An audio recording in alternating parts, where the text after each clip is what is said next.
Welcome to the Olga S. Perez channel, where I am doing a live series.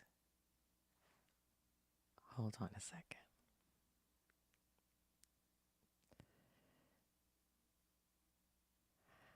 I was actually going to terminate this live and start all over again. And then I realized, if I do that, it's going to take a lot longer for me to actually come back. And I have another meeting that I have to be at. So I'm like, oh God. So welcome. If you're here, if you're watching this live, make sure to leave a comment. Welcome. Welcome to Hacking Happiness. I'm Olga, your host. And if you've been following my series, I've been doing a series about how to hack happiness, how I did it, and how you can do it too. In some ways, these hacks sound easy. And in other ways, they're not easy, even if they sound easy, because it's about changing habits. It's about completely rewriting your life. If you want change, you can't do the same thing and expect different results, right? The Einstein quote, the definition of insanity. So you have to challenge yourself, even if it's a small change. So change is like my fifth hack today is change. Because I have to reiterate that the first four hacks that I did, and as I'm telling you the hacks that I did to completely change my life, to become happy, to stay happy, I figured it out. How to be happy and stay happy. Okay, that's the hacking happiness model right there. And I did it in real time. And I'm giving it to you in the exact same order so that you don't have to suffer and go through everything I went through to actually figure it out.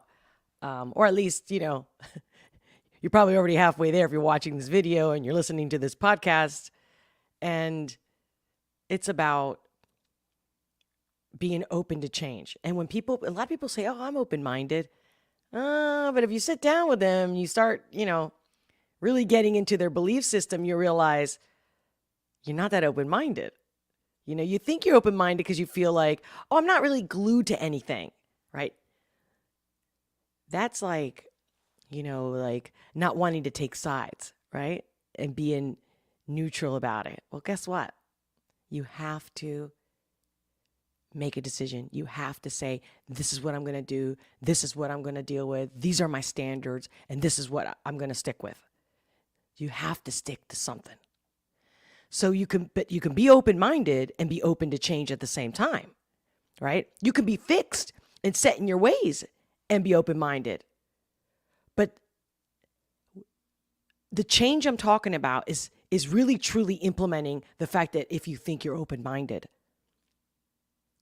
are you willing to make massive change? Little change, massive change. Changing going from coffee to tea or tea to coffee, right? For example, if that's your morning routine, to leaving the state, leaving the country. Massive change, complete detachment. Because that's the other thing. We are so often codependent in codependent relationships. We can be even codependent, with coworkers. Just having somebody that cares about you, that needs you. In a nutshell, there's codependency, right? You should be, in order to be happy and stay happy, you must be completely independent. You don't need anybody's approval. And again, so when you're able to make those changes, you've got to just go, I got to do this. I got to force myself to, as they say, to get out of your comfort zone. So for me, I had to take, at the time, the fifth hack in order, as I was clearing my mind, as I was changing my mind in the first, second, third hack. And I'm telling you these hacks and how I did them in order is to change everything. I changed friends. I stopped going to bars and restaurants where people knew me or where I could find or bump into somebody. I mean, I changed everything.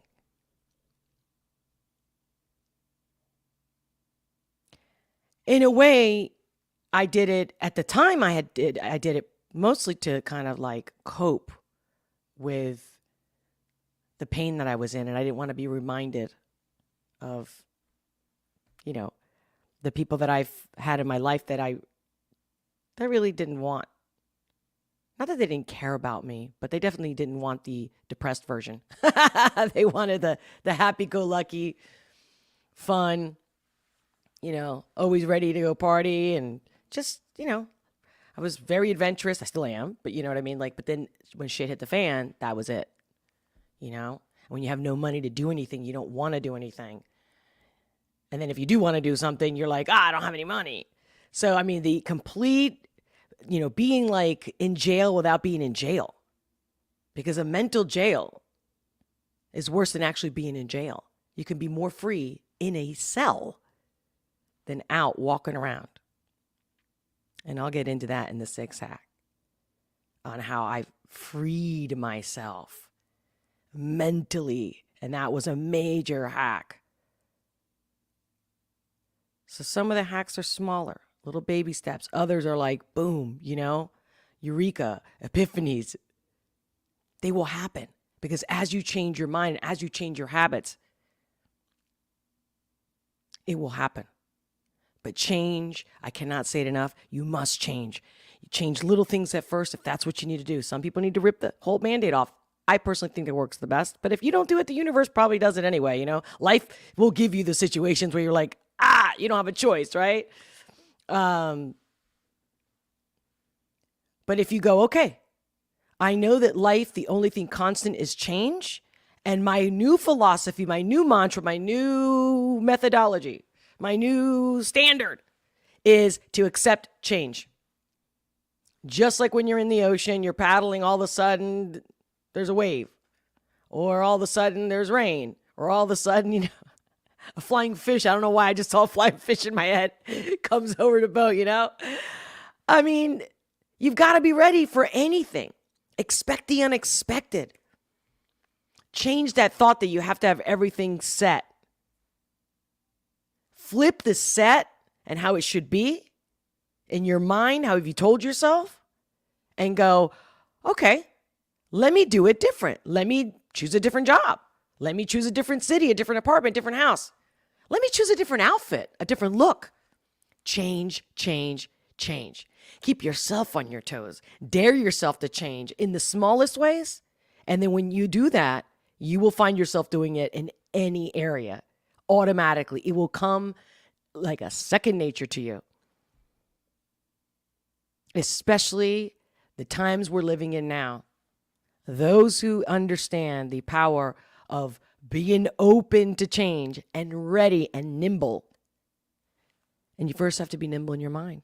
So start telling yourself every day that I am open to change.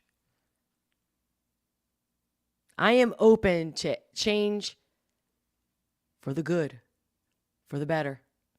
Even when the change, whether you anticipate it, whether you initiate it, or it happens to you,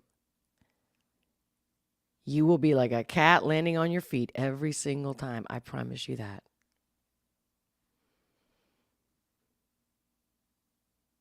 Write it down. Make it an affirmation. The power of affirmation is everything. What you tell yourself, even when you're not paying attention, when you're doing the dishes, when you're driving your car, whatever you tell yourself. Catch yourself. Write down your thoughts. See how much, when you write down, journal every night. What did I think about today? What are the highlights? What are the lowlights? What I think would be different in my life? And what do I appreciate about my life right now? And see how many ways. Then look back.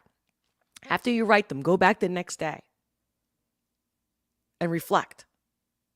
I would even go to a place like a creek or a beach, you know what I mean? Or walk, sit at a park, get out of the house, get out of the apartment, be by yourself for a second, and then look at that and see, is there anything in there that's not open-minded and especially open to change? And then look 2 weeks after, a month after, and see the patterns. See if there's anything you can change. If you're open to change, ask yourself that. You see, that's the thing with hacking happiness. Having to take the time to be self-aware and awake. It takes time. Tending to your garden, your mental, emotional, spirit garden, takes every day to go out there and prune it and baby it and nurture it and love it and appreciate it. Talk to yourself. Talk to yourself out loud, especially in front of the mirror. Ask yourself, what are you willing to change? What are you not willing to change? What makes you, the thought of change, does it stiffen you or does it open you? And if it stiffens you, then your conversation is strict and it's not as open-minded as you might think it might be. And maybe you're listening to this and you're going, I'm actually not open-minded at all, but I want to be happy. But I don't think you have to be happy. I mean, I don't think you have to be open-minded in order to be happy. And that's true. As long as you're willing to accept that your position, right? Your resistance is making you happy. And what I mean by that with resistance is that I know I like things in order. Say you're OCD kind of a person, right? And I'm just being funny when I give that label because those are the labels people give people. I don't think anything is that simple, right? But when you want to put it all in a nutshell, okay, you might be the OCD type. Well, guess what? Change is inevitable. It's life. The only thing constant is change. So what are you going to do? If you're too OCD, then what happens? You become a prisoner. Although you might think this really makes me happy though. I like things in order. Okay. Not to minimize anybody because everyone has different degrees of OCD. I have it myself, but I'm not a prisoner to it. It doesn't own me. I like it. I accept it. I accept that about myself because some people can live with dishes in the sink for days. I don't. So everyone's different with that, right? So my thing is, if one dish makes you nuts, right, and you get yourself you find yourself consumed by it. I have a friend who completely like, oh my God, you got to take your shoes off when you get in my house. And then they'll come to your house, my house, for example, and say, you should really take your shoes off. I mean, I do, but I actually have slippers, literally flip-flops that are meant just for my house. Yet that person is completely fixated to wait, but your floors are clean. I'm like, why can't you just let it go? Do you see what I'm saying? At that moment, they're just you get so caught up in the habit, but you know what? You need to be able to be flexible and change and not push your ideas and your thoughts and your emotions to other people. You should be chill. You can't be happy if you're trying to be controlling, right? Even if your intentions are good. Peace. The word peace. What does peace mean? Chill. Relax. Peace, right? Peace. Harmony. Well, you can't be pointing the finger and you can't be wanting things to be so strict and have peace at the same time because somebody's going to come and mess it up for a second. You know what I mean? So what do you want? You choose how you react. That's the change. Be open to change. Welcome it. You will love it. It will make you feel young for a lot longer. It will make you stronger. Your relationships will be better and deeper. I promise you that. Do it. And until next time, much love, many blessings, and I'll talk to you soon.